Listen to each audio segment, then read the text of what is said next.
Dear students, कल हमने जो है various form of the democracy पढ़ रहे थे अपन, जिसमें से हमने पॉलिटिकल डेमोक्रेसी पढ़ी थी और सेकंड हमने पढ़ी थी सोशल डेमोक्रेसी। ठीक है, तो आप चर्चा करते हैं इससे आगे। तो various forms of the democracy पढ़ रहे थे।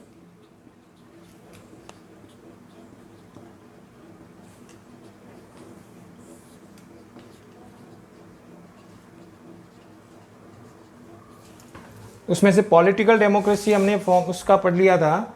सेकंड हम पढ़ रहे हैं सोशल डेमोक्रेसी। तो सोशल डेमोक्रेसी का हमने जो है इसका अध्ययन हमने किया था कि there are no discrimination between caste, creed, colour, religion, language, gender, wealth, birth place etcetera.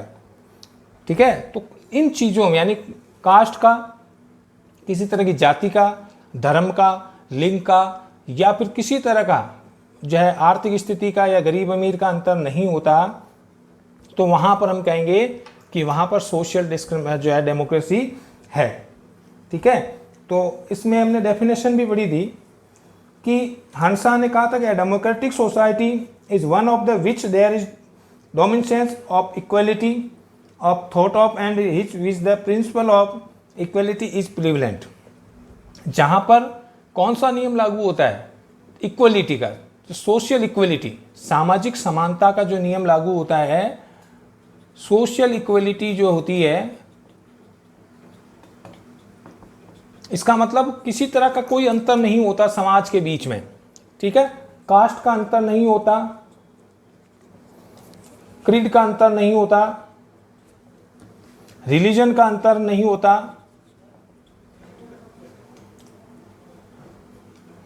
ठीक है, और इकोनॉमिक अंतर नहीं होता, या हम कह सकते हैं वेल्थ का अंतर नहीं होता, और किसी भी तरह का जो हम कह सकते हैं जेंडर का अंतर नहीं होता, यानी न धर्म का, न जाति का, न किसी तरह का अंतर होता है, न वर्ग का अंतर होता है, तो उसको हम कहेंगे social democracy. It means there are not discrimination between caste, creed, religion, wealth, gender and birth place. तो जिस स्टेट में या जिस देश में, जिस कंट्री में इन चीज़ों का डिस्क्रिमिनेशन नहीं होता है, अंतर नहीं होता है, इट मीन्स सोशल इक्वलिटी होती है, तो उसको हम सोशल डेमोक्रेसी बोलेंगे। ठीक है, तो सोशल डेमोक्रेसी की जो है अगर कैरेक्टरिस्टिक्स की बात करें तो there are two characteristics of social democracy. ठीक है, first of all the system of executive right regarding religion, equal rights कह सकते हैं,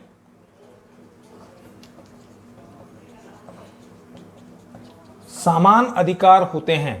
ठीक है, यानी कोई तो जो हम there are two characteristics of social democracy. Social democracy की दो विशेषताएं होती है। फर्स्ट जो होती है rights regarding religion, caste, creed, language, gender, wealth etcetera should be abolished. इसका मतलब किसी तरह का कोई अंतर नहीं होता है। किन चीज़ों का? कास्ट का अंतर नहीं होता, क्रीड का अंतर नहीं होता, रिलीजन का अंतर नहीं होता है, वेल्थ का अंतर, गरीब अमीर का अंतर नहीं होता है, लिंग का अंतर, जन्म पुरुष महिला का अंतर नहीं होता है, बर्थ प्लेस का अंतर नहीं होता है कि ये राजस्थानी है, ये गुजराती है, तो ये एबोलिश्ड होते हैं। एबोलिश्ड मतलब उसको रोकना, इस तरह का किसी तरह का कोई अंतर नहीं होता है। It means equal rights, no discrimination between caste, creed, religion, wealth, gender, birth place etcetera.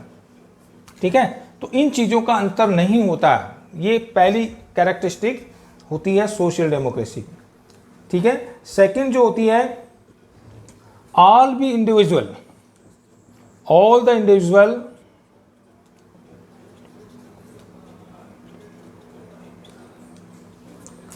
Individual should be provided with equal opportunity. ठीक है, equal opportunity,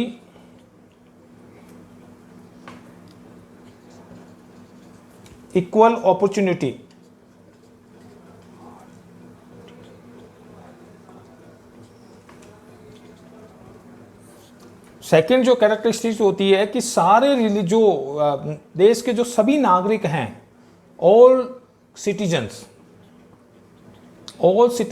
are equal opportunity to gate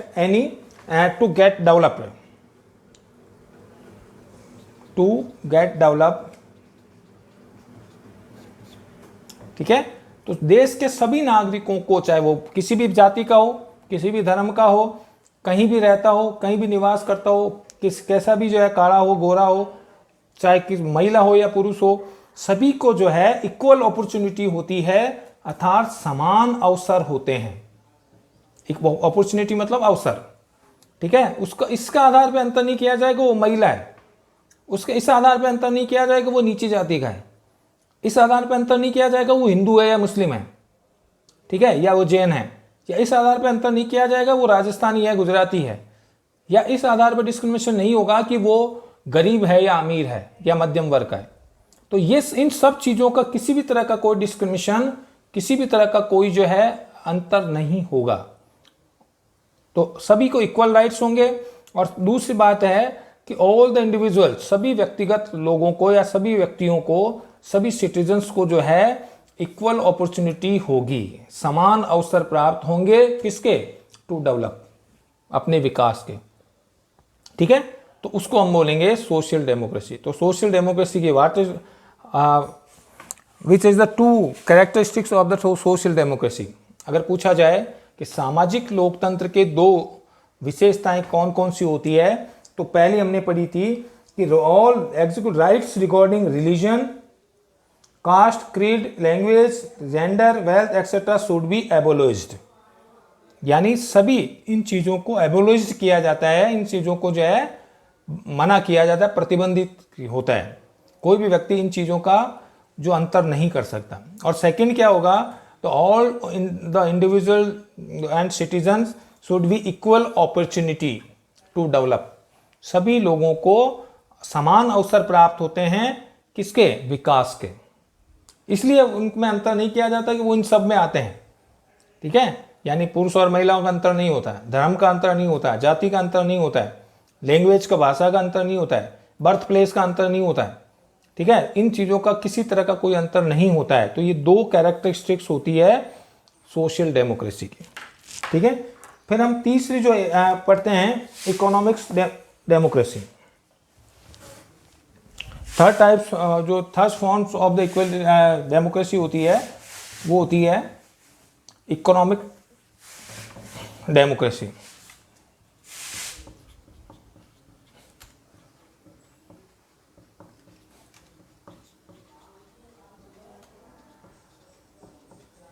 इसको हिंदी में बोलते हैं आर्थिक लोकतंत्र। ठीक है, आर्थिक लोकतंत्र का मतलब हो गया, इसका अर्थ क्या हो गया? A type of democracy in the form of economy. कौन सी फॉर्म में? In the form of economy.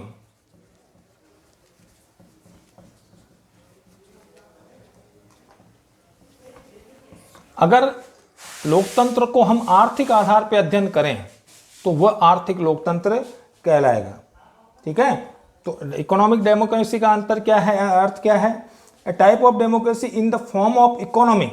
किसके फॉर्म में? Form of the economy is known as economic democracy. अगर हम लोकतंत्र का अध्ययन आर्थिक आधार पे करें, अर्थ के आधार पे करें, अर्थ इकोनॉमी यानी आर्थिक स्थिति, देश की जो कंडीशन है, इकोनॉमी यानी अर्थव्यवस्था, तो अर्थव्यवस्था के आधार पर अगर अध्ययन करें तो उसको आर्थिक लोकतंत्र कहेंगे। ठीक है, अब आपसे को पूछा जाए कि अगर इकोनॉमिक डेमोक्रेसी को जो है विचार में लाने का कार्य किसने किया था? पहले इकोनॉमिक डेमोक्रेसी की कोई इतनी ज़्यादा आवश्यकता नहीं थी या इस पर फोकस नहीं था, लेकिन दो जो ऐसे विचारक हैं, एक तो मार्क्सिस्ट एंड सोशलिस्ट।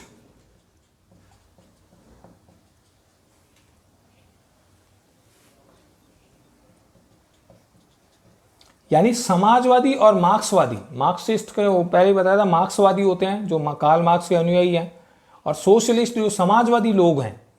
ठीक है, उन्होंने इस चीज़ का अंतर, उन्होंने फोकस किया है, उन्होंने जोर किस पे दिया है? इकोनॉमिक्स डेमोक्रेसी के बीच में। ठीक है, तो theory of economics democracy has been presented by, ये किसने थ्योरी दी थी? ये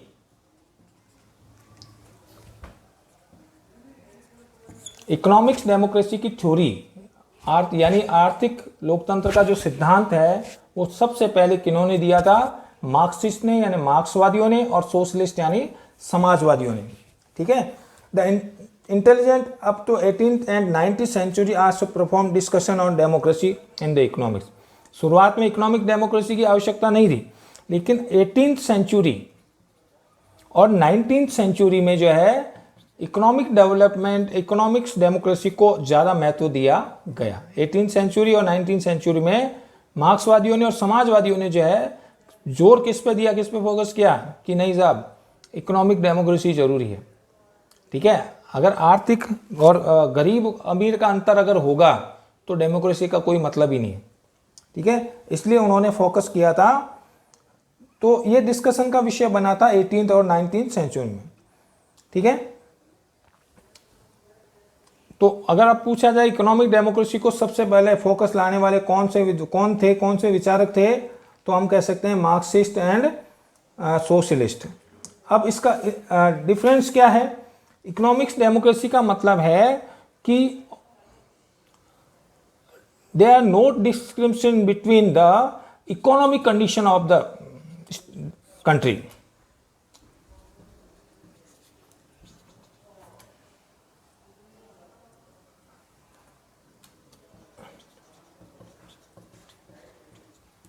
यानी इकोनॉमिक कंडीशन में जो है देश की आर्थिक जो अवस्था है उसमें क्या होना चाहिए? इक्वलिटी होनी चाहिए, समानता होनी चाहिए।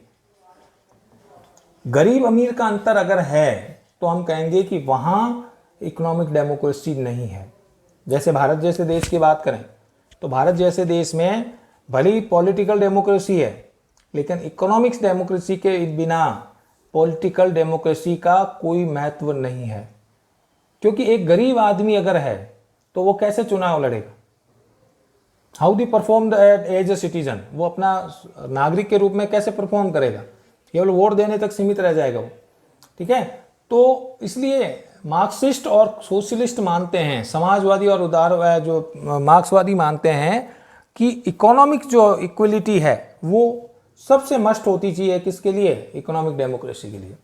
अगर आर्थिक असमानता है, they are not equal inequality between the economic condition, there are not a economic democracy। अगर आर्थिक असमानता देश में विद्यमान है तो वहां पर आर्थिक, हम कह सकते हैं आर्थिक लोकतंत्र नहीं होगा।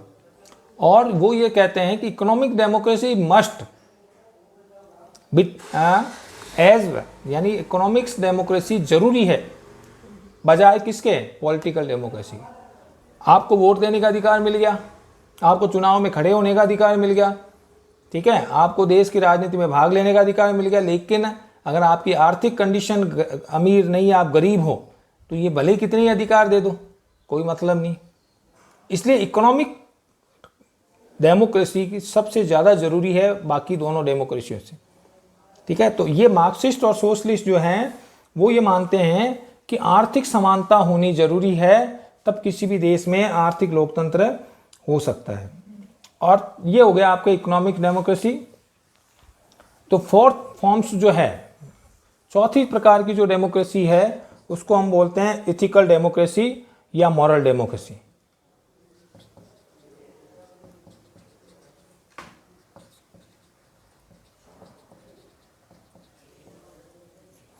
इथिकल डेमोक्रेसी कह दो या मॉरल डेमोक्रेसी कह दो।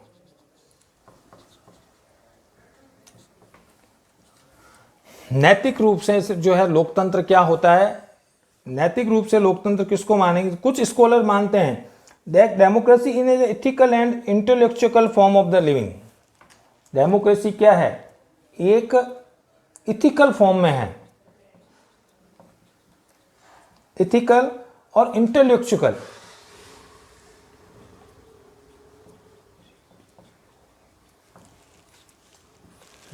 डेमोक्रेसी जो हुई थी वो बाहरी दिखावे से नहीं होती, बल्कि आंतरिक रूप से होती है, नैतिक रूप से होती है, और इंटेलेक्चुअल है यानी आध्यात्मिक तरीके से होती है, आत्मिक रूप से होती है। ठीक है। तो बाहरी दिखावा नहीं है बल्कि आंतरिक रूप से जो लोकतंत्र होना चाहिए। तो democracy is itself known as the ethical democracy. ये मानते हैं कि डेमोक्रेसी को अपने आप में ही नैतिक लोकतंत्र ही माना जाता है। ठीक है, ये आंतरिक रूप से होती है, न कि बाहरी रूप से। Ethical democracy is the party practical form of the democratic philosophy in which human values have been regarded. इसमें सबसे ज्यादा किसको महत्व दिया जाता है? ह्यूमन वैल्यूज को। अर्थात इसमें मानवीय मूल्यों को ज्यादा महत्व दिया जाता है। मानवीय मूल्य क्या है? त्याग है, दया है, प्रेम है, परंपरा है, परोपकार है, दूसरों का भला करना है। इस तरह के जो ह्यूमन वैल्यूज हैं वो आवश्यक होते हैं लोकतंत्र में। ठीक है, क्योंकि हमारी ये भावना मन से उत्पन्न होती है कि ये गरीब है, ये अमीर है, ये नीची जाति का, ये ऊंची जाति का है। ठीक है, तो संविधान में कानून बनाने से नहीं है कि साहब किसी के साथ भेदभाव मत करो। भेदभाव हम अपने मन से करते हैं, हम आत्मा से करते हैं। ह्यूमन, क्योंकि हमारे अंदर किसकी कमी है? ह्यूमन वैल्यूज की, मानवीय भावनाओं की कमी है, मानवीय मूल्यों की कमी है, इसलिए हम ऐसा करते हैं। तो इसलिए मानते हैं, कुछ जो विचारक मानते हैं कि डेमोक्रेसी बाहरी दिखावा नहीं है, बल्कि एक्चुअल में डेमोक्रेसी क्या है? इथिकल और इंटेलेक्चुअल होती है, अर्थात नैतिक और आध्यात्मिक होती है। ठीक है, और जिसमें जो है इस प्रकार की भावना होगी, वो उसमें सभी तरह के ह्यूमन वैल्यूज होंगे। ठीक है, तो ये मान करके चलती है that regarded as the very basic of the society and the governance. तो ये एक तरह की फिलोसफी है, एक तरह के दर्शन है। The best expressions of ethical democracy is a form of by the liberal democratic revolution, 3 elements mentioned in the slogan। ठीक है, तो उस समय जब 1789 में फ्रेंच रिवॉल्यूशन हुआ था, 1789 में फ्रेंच रिवॉल्यूशन हुआ था,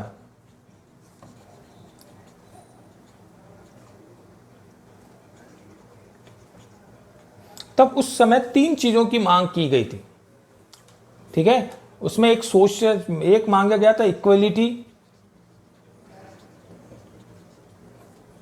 दूसरी मांगी गई थी फ्रीडम,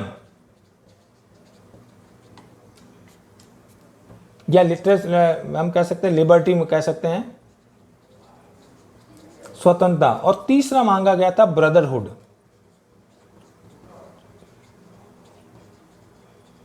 यानी भाईचारा। ठीक है, फ्रांस की क्रांति के दौरान वहां की जनता ने, जब वहां के राजा को हटाया गया था, राजा के विरुद्ध विद्रोह किया था, तब उस समय वहां की जनता ने 3 चीजों की मांग की थी। क्या?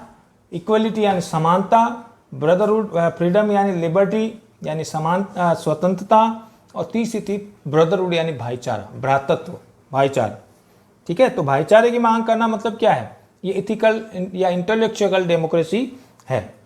ठीक है, तो वहां पर जो एक स्लोगन था, the freedom equality and brotherhood, freedom equality and brotherhood. तो फ्रांस रिवॉल्यूशन में 3 चीजों की मांग की गई थी। तो फिर ब्रदरहुड क्या है? आध्यात्मिक रूप से भाईचारा, कि साहब हम गरीब अमीर का अंतर नहीं करेंगे। फ्रांस की जनता जो कि 3 भागों में है, जब फ्रेंच रिवॉल्यूशन आपने 9th में पढ़ा होगा तो आपने देखा होगा कि वहां की जनता 3 कैटेगरी में डिवाइड थी, गरीब, अमीर और मध्यम। ठीक है, तो मध्यम और गरीब जो थे उन पर जो है प्रेशराइज किया जाता था, उन पर दबाव डाला जाता था। कौन से? उच्च वर्ग द्वारा। राजा और उनके जो अधिकारी थे वो गरीबों पर जो है जुर्म करते थे।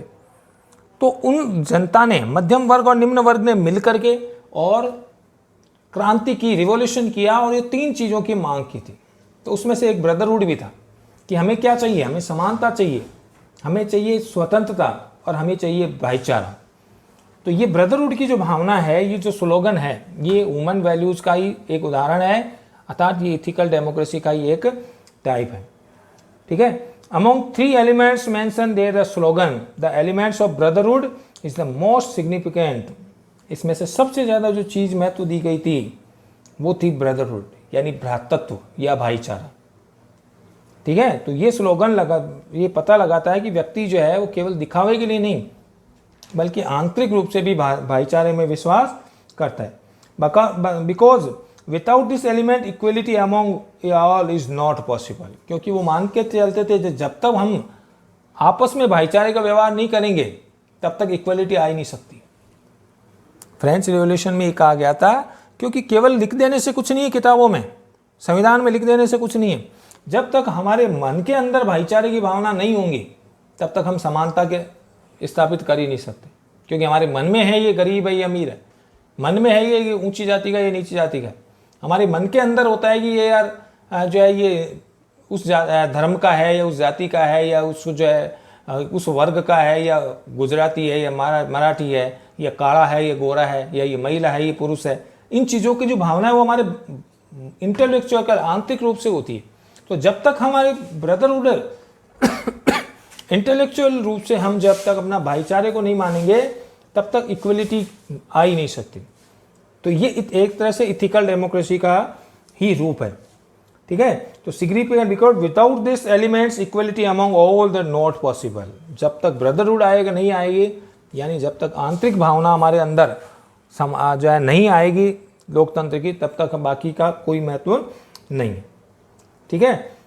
तो इसलिए माना गया है कि if there would be no equality then there would be no freedom. और जब तक इक्वलिटी नहीं आएगी तब तक फ्रीडम नहीं आएगी। इसलिए ब्रदरहुड अन्य से महत्वपूर्ण था।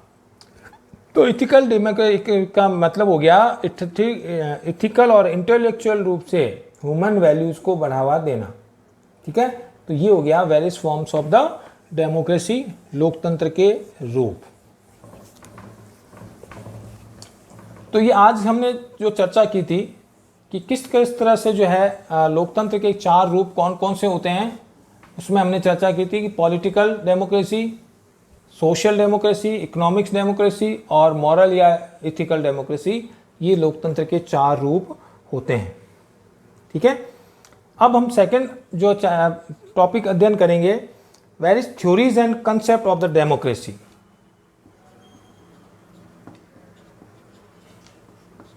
Various theories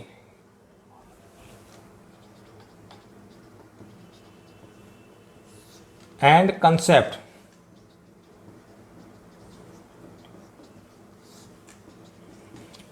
of democracy.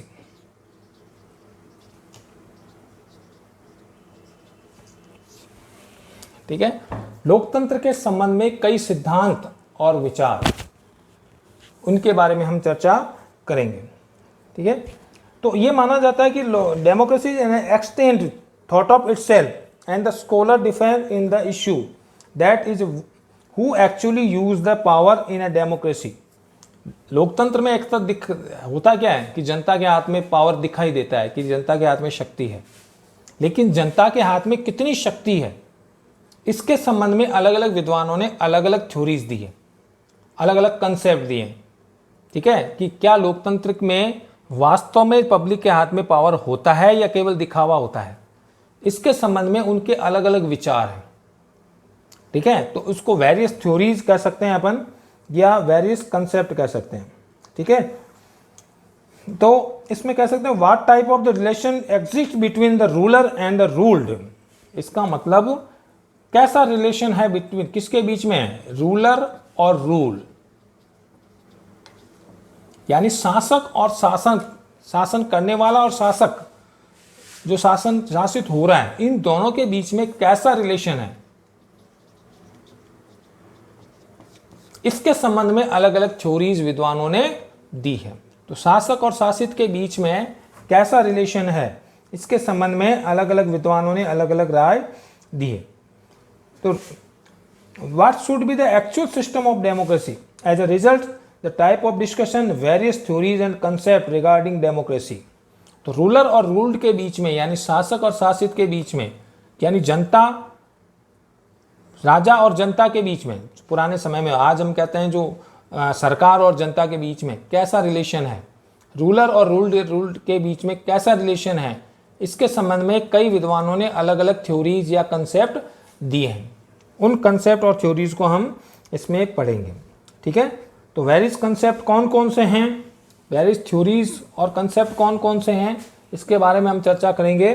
तो अलग अलग विद्वानों ने अलग अलग लोकतंत्र के जो है अलग अलग सिद्धांत दिए हैं। तो कौन कौन से सिद्धांत दिए हैं, सबसे पहला जो सिद्धांत है इसके संबंध चर्चा करेंगे। The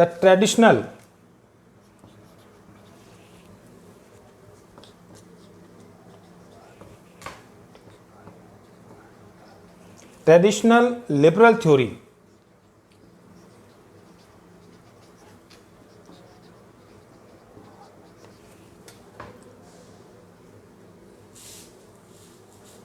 end concept of democracy.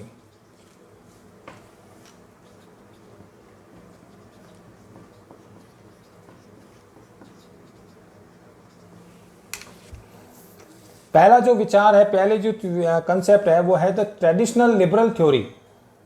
ठीक है, पाश्चात्य जो है उदारवादी सिद्धांत, इसको हिंदी में क्या कहेंगे, ट्रेडिशनल यानी परंपरागत कह सकते हो, परंपरागत उदारवादी सिद्धांत। लोकतंत्र के संबंध में परंपरागत उदारवादी सिद्धांत या विचार। ठीक है, इसको परंपरागत उदारवादी विचार भी कहते हैं। तो सेकंड जो है थ्योरी है, दूसरे टाइप की जो थ्योरी है, द प्लुरलिस्टिक थ्योरी।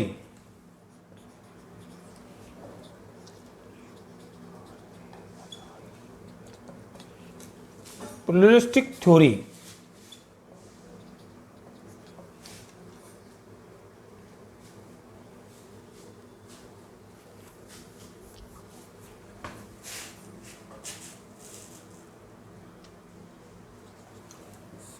बहुलवादी विचार। प्लुरलिस्टिक थ्योरी का मतलब हो गया बहुलवादी विचार। ठीक है, and the theory and concept of the democracy. तीसरा जो विचार है, तीसरी जो थ्योरी है वो है एलिस्टिक थ्योरी।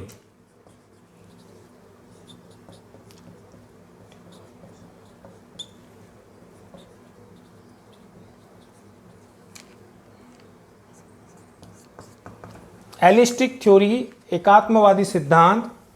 चौथी है मार्क्सिस्ट थ्योरी।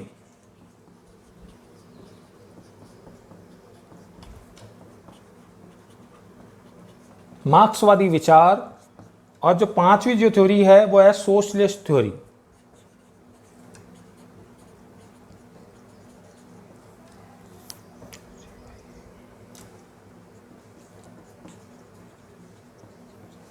तो इस तरह वेरियस थ्योरीज और कंसेप्ट कौन कौन सी है, लोकतंत्र के अलग अलग सिद्धांत कौन कौन से हैं। तो इन सिद्धांतों को हम 5 भागों में डिवाइड करते हैं, एक एक करके इनको हम पढ़ेंगे। पहली है द ट्रेडिशनल और लिबरल थ्योरी, परंपरागत उदारवादी सिद्धांत। प्लुरलिस्टिक थ्योरी बहुलवादी सिद्धांत। एलिस्टिक थ्योरी एकात्मवादी सिद्धांत। मार्क्सिस्ट थ्योरी मार्क्सवादी सिद्धांत। और सोशलिस्ट थ्योरी समाजवादी सिद्धांत। तो इन 5 थ्योरीज को हम एक एक करके जो है अध्ययन करेंगे। तो आज की क्लास में हमने चर्चा की थी कि various forms of the democracy, democracy की फॉर्म्स कितनी होती है, 4 फॉर्म्स हमने पढ़ी थी। सेकंड हमने बात की थी कि socialist various theories and concept of the democracy, यानी लोकतंत्र के कई सिद्धांत या विचार कौन कौन से हैं। तो there are 5 types of the theories and concept of the democracy. 5 तरह के सिद्धांत और विचार होते हैं लोकतंत्र के संबंध में। ट्रेडिशनल थ्योरी या traditional liberal theory, pluralistic theory, elitist theory, Marxist theory and the socialist theory. 5 तरह के जो है सिद्धांत लोकतंत्र में होते हैं। एक एक करके हम जो है इनको नेक्स्ट क्लास में चर्चा करेंगे। आज के लिए इतना ही, धन्यवाद।